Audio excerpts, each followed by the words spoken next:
Nah, kemudian wadi'uhu, peletaknya ya, atau yang menyusun awal ya.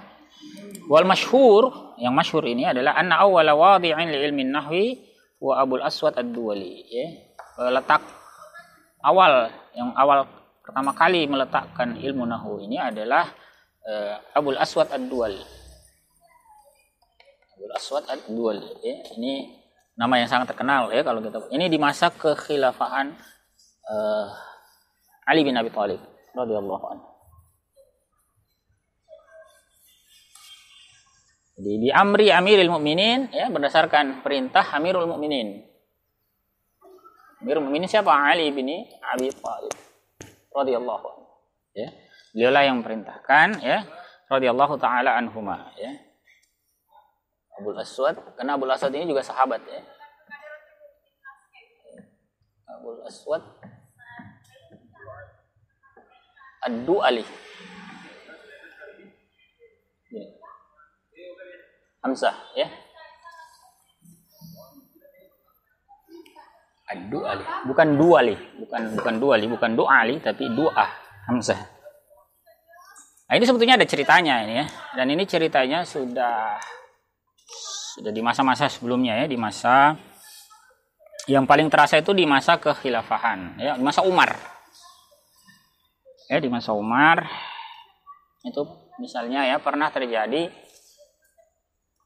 kesalahan membaca Al-Qur'an yang dilakukan oleh orang ajam. Orang ajam itu orang non-Arab. Semua orang non-Arab itu disebut ajam. Kita ini namanya ajam. Orang ajam. Arab dan non-Arab. Non-Arab itu ajam. Di masa Umar itu kan dakwah itu kan sudah meluas, bahkan sudah lintas benua. Di masa Nabi SAW wafat, awalnya di Madinah kan sudah melingkupi seluruh jazirah Arab. Itu ketika Nabi SAW wafat. Kemudian setelah itu Abu Bakar As-Siddiq radhiyallahu anhu menjadi khalifah. Sebetulnya sudah di masa itu sudah mulai ada ekspedisi futuhat ke berbagai wilayah, tapi belum begitu membuahkan hasil ya, karena memang di masa Abu Bakar itu ada persoalan stabilitas ya, dan nabi-nabi palsu, orang-orang yang enggan bayar zakat ya. Itu jadi persoalan yang harus diselesaikan segera ketimbang futuhat. Tapi sebetulnya sudah ada. Khalid bin Walid itu sudah dikirim ke Syam, di mana? Ke Irak di masa itu, tapi belum selesai ekspedisi. Baru selesai di masa Umar bin Khattab radhiyallahu anhu. Nah, di masa Umar itulah karena daulah juga stabil, ya, penaklukan futuhat itu bisa berjalan dengan masif. Itu di berbagai penjuru, ya, ke atas ke utara itu kan sampai ke Syam. Syam itu kan takluk di masa Umar. Kita kenal Baitul Maqdis itu, Palestina, Al-Quds itu ditaklukkan di masa Umar. Ya. Wilayah kekuasaan Persia itu bahkan digulung habis di masa Umar. Wilayah Irak, Iran, ya, Mawara'un Nahr itu sampai ke wilayah Asia Tengah itu di masa Umar. Bahkan sampai ke lintas benua, ke Afrika, masuk ke Mesir. Mesir itu ditaklukkan di masa Umar. Ya. Nah, di masa itu banyak orang non-Arab, orang ajam itu masuk Islam. Nah, mereka ini terkadang menghadapi kesulitan dalam membaca Al-Quran. Karena Al-Quran saat itu gundul. Antum jangan bayangkan gundul seperti kitab gundul begini. Ya. Gundul itu bahkan bukan hanya barisnya yang tidak ada. Bahkan yang tidak ada itu titiknya juga tidak ada, giginya juga nggak ada. Ya, saya kasih contoh begini ya. Misalnya orang tulis begini. Menulis basmalah itu begini saja. Ya, ini masih ada lah. Ya. Tidak ada titik, tidak ada giginya. Tapi orang Arab bisa baca. Ini saya ambilkan contoh saya yang terakhir ini. Ini antum baca. Ini bacanya apa? Ar-Rahim. Ya. Bisa baca toh? Antum bisa baca karena sudah hafal. Bayangkan Ar-Rahim saja. Saya ambilkan contoh ini saja. Ini kalau dibaca dengan titik di sini, fatal jadinya. Kan fatal. Ya, tahu Ar-Rajim itu apa? Artinya apa Ar-Rajim?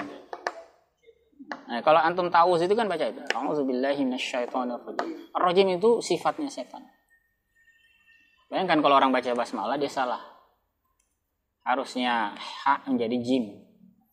Harusnya sifat Allah yang baik akhirnya menjadi sifatnya syaitan. Ya, naudzubillah. Itu masalah titik. Dan itu tidak ada di masa itu. Belum lagi masalah gigi, ya. Enggak ada ini. Enggak ada. Sinnya itu enggak kelihatan. Ini dikasih garis saja. Andai kan sin juga sudah enggak ada giginya, enggak ada titiknya pula. Sudah enggak ada giginya, enggak ada titiknya. Ini gundul dul plontos. Kalau kita gundul itu masih lengkap, itu hurufnya jelas, titiknya ada, ya. Paling tidak ada barisnya. Tidak gundul-gundul amat lah, ya. Itu ya gundul ospek lah itu mungkin, ya. 1 senti gitu, ya. Masih ada lah yang bisa. Tapi kalau di masa itu memang nggak ada sama sekali. Bahkan ada sejarahnya itu. Kenapa titik disimpan 2, 3, 1, ya, seterusnya. Itu baru belakangan, itu di masa Ali bin Abi Thalib. Sebelum itu belum ada. Nah, ada kejadian di masa Umar bin Khattab, itu ada orang membaca salah satu ayat di surah At-Taubah, ayat kedua itu, ya. Itu ada, coba dibuka surah At-Taubah itu. Itu di antaranya disebutkan di situ, wa azanum minallahi wa rasulihi ilan nasi yaumal hajjil akbari annallaha bari'um minal musyrikina rasul.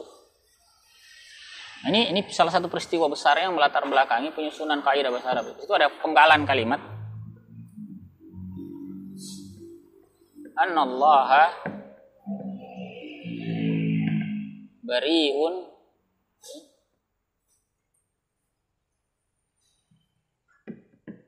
minal musyrikina.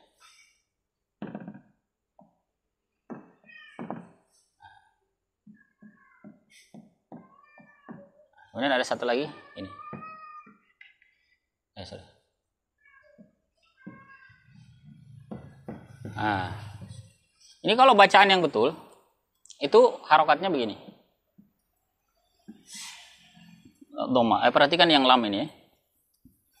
Ini yang betul. Waktu itu ada kesalahan baca, dibaca dengan kasroh. Semua huruf betul. Tidak ada kesalahan baca di huruf, tapi ada kesalahan baca di harokat kata Rasul. Antum tahu ini artinya apa? Sesungguhnya Allah bari itu apa? Berlepas. Ada istilah al-wala wal bara. Nah, bara itu artinya kita berlepas. Wala itu kita loyal, al-bara itu kita tidak loyal, kita lepas. Bari ini artinya berlepas. Sungguhnya Allah berlepas dari orang-orang musyrikin. Ya, sampai di sini nggak ada masalah. Nah, masalahnya di sini.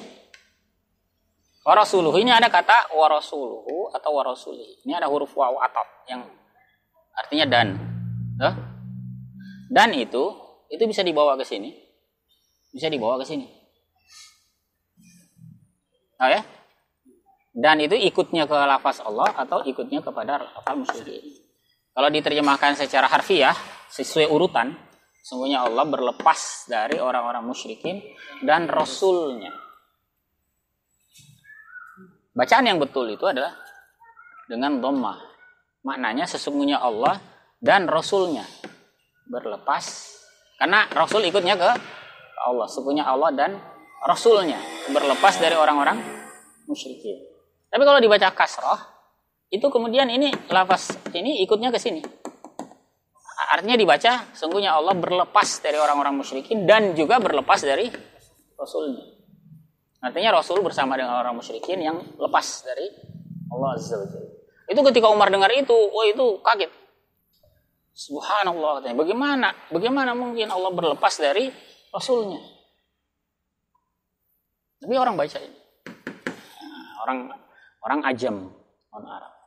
Wah, akhirnya berpikir ini harus ada ini tata cara membaca yang betul. Tata cara membaca Al-Quran itu di masa itu bukan sekedar ilmu tajwid, ya. Kita sekarang ini tata cara membaca Al-Quran itu kan sebatas ilmu tajwid. Bahasa Arab itu ternyata terpisah dari ilmu tajwid, mestinya tidak. Jadi banyak orang sekarang itu belajar ilmu tajwid tidak belajar bahasa Arab. Padahal dulu yang namanya membaca Al-Quran dengan benar itu membacanya sesuai dengan kaidah bahasa Arab. Bukan hanya berkaitan dengan tajwidnya. Ya, jadi kaget gitu. Nah, satu lagi ada kejadian juga mirip juga dengan ini. Ini ada yang menyebut di masa Umar, ada juga yang menyebut di masa Utsman. Nah, tapi terlepas dari itu yang jelas ini terjadi di masa Khulafaur Rasyidin. Ya. Ada ayat dalam surah Fatir, ini juga biasa kita baca ayat ini.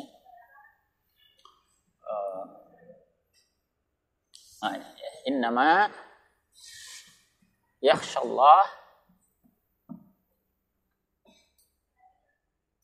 Kita mestinya familiar dengan ayat ini. Min ibadihi bawa saja.